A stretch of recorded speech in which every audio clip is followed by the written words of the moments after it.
In this video, I'm going to give you 5 tips for designing faster and more efficiently in Adobe Illustrator, so let's dive in. Some of this might seem a little bit elementary, but it's all about learning how to use the software and actually using it in the way that it's intended, because Illustrator has a lot of customization capabilities, and once you set them up once, they're going to make you faster for all of your future designs. So the first thing I'm going to say is you should definitely customize your workspace. If you haven't done this, then you absolutely should. I haven't done too much with it, but this whole bar over here is full of windows and tools that I use super often, and this is saved as my own workspace. So if you go to Window and you click Workspace, there's a few different options in here, and you can find which ones work really well for you, but you're definitely going to want to customize them even further. So any of your tools that you use often, just whenever you open that window, so say you want to use the Align window, anytime you open that window, you can drag it into that toolbar. So say the window is open and you can drag it into this toolbar. Now you can save this workspace and this toolbar will appear every time you open this workspace, and it will always be in the same place. So I have things like glyphs, I have my character styles here along with my paragraph and open type panels. I have my image trace because I use that a lot, and you can create different workspaces. So then if I wanted to switch over to say my font making workspace from my invitation making workspace, I could potentially do that. I just use the same workspace for everything. But the more that you can customize, the faster you're going to be able to access everything that you need. So definitely spend time paying attention to the tools that you use and customizing your workspace in that way. Another way that you can customize your workspace is just through your preferences. So you can change things like units, you can change things like how your selections and anchors are displayed. So you'll find some things in here that maybe you didn't know you could change. For instance, like the background colors. Some people don't know that you can actually change this whole interface. How units, like for when you're typing things, you can make the units actually like inches or centimeters, so you can tell exactly how big that type is going to be. So customize your workspace, spend time doing that, and you're going to be a lot more efficient. Tip number 2 is customizing your keystrokes. This is very similar. So I'm going to center things a lot, both vertically and horizontally. So as an example, a custom keystroke I set is Control K and Control L. And those are going to align to the center horizontally and vertically. And a thing I did that I love here is I use K and L that are really close to each other on the keyboard. They're next to each other because I'm often using those two tools together. I'm often doing a center horizontally and vertically at the same time on the same object. So I'm going to customize that. I have a whole other video on custom keystrokes that I set as a stationery designer. If that's what you are, you might want to check that out because there's 10 things in there. But the way that you do this is you go to Edit, Keyboard Shortcuts, and then you'll typically go to Menu Commands to find all of the things that you want to use. So if you want to do type, for instance, opening the glyphs panel, I set as Control H. Text type conversion, I set as Control Y, so that's going to change my text boxes from point type to area type because I do that a lot. So I just like to be able to press Control Y and switch them back and forth. The less time you can switch between your keys and your mouse or your keypad, the faster you're going to be at designing. So these keystrokes are super helpful, and they also will help with like your posture and all the ergonomics of your design as well, because using the keys on the keyboard is a little bit more ergonomically friendly. So again, just pay attention to the things that you use most often and put them in the common keystrokes, put them near each other, give them things that you're going to remember. For instance, I have select all colors as Control U because of the U in color sometimes when you spell it that way. So I always remember it that way. And then Control T is to select all text objects. A third thing that you should definitely take advantage of that I bet a lot of you aren't is libraries. And libraries is basically a place that you can store elements like swatches, photos, gradients, shapes that you need in all of the different Adobe programs, and you can access them from libraries anytime. So you can use it across the programs, and you can also use it across all of your files.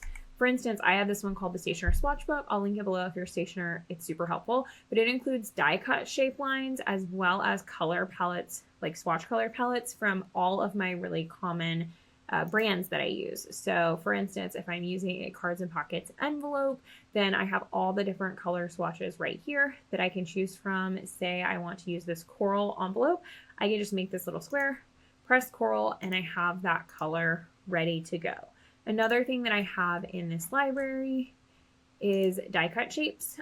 So if I'm looking to do a shape like a wavy shape or an arch shape or something, I can just go in here and collect it. So A7 arch, I can click this, and you might not be able to see it on the background, but I have that arch shape that I need for the die cut, and I can just use it in here. I don't have to build that every time or find the template and download it every single time. It's right here in a library, and I can use that in InDesign, Photoshop, Illustrator, all of my Adobe programs.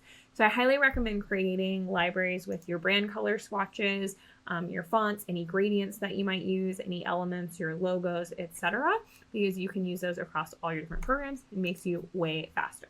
Okay, tips 4 and 5 are going to be all about being able to separate different items and select different items. So tip number 4 is get really familiar with all your select options. So in the select panel, you have so many options. So we have all on active artboard, reselect. That's so helpful if you're selecting like 20 different things and then you accidentally drop one. You can just click reselect and it'll select everything you just had selected. You can also do an inverse. So say I wanted to change all of the text except the text on this yellow card for some reason, I could select the inverse. It would select everything except for that, as opposed to having to individually select all of those things or select all and then unselect that particular information. You could also save a selection. So say I am selecting this pink and this yellow and this orange one. So selection, I can actually save this selection and name it. I can just put pink, orange, yellow. And then anytime I needed to select just those things, I could just select pink, orange, yellow, and that's going to stay for the remainder of the time I'm working on this document. So you can save selections within individual documents. So cool.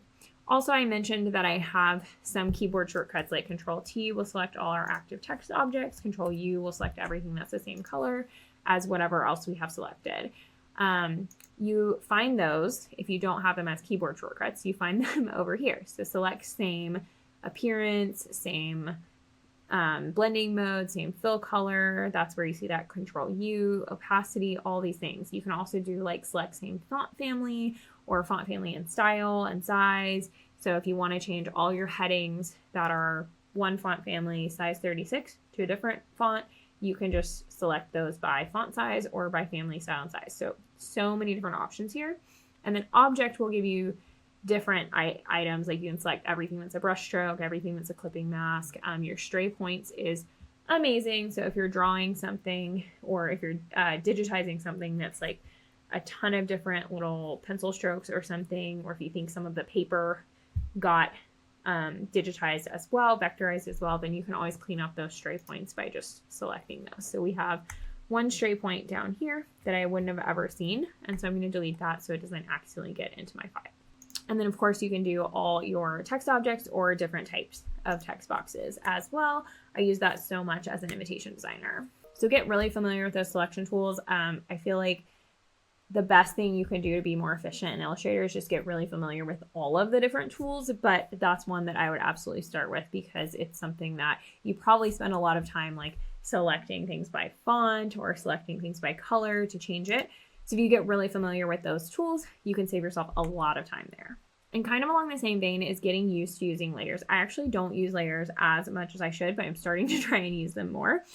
And there's a few benefits to layers. So first of all, you can absolutely use them to select certain things. So say we wanted to put all of our text objects onto a different layer so that we can select them really easily.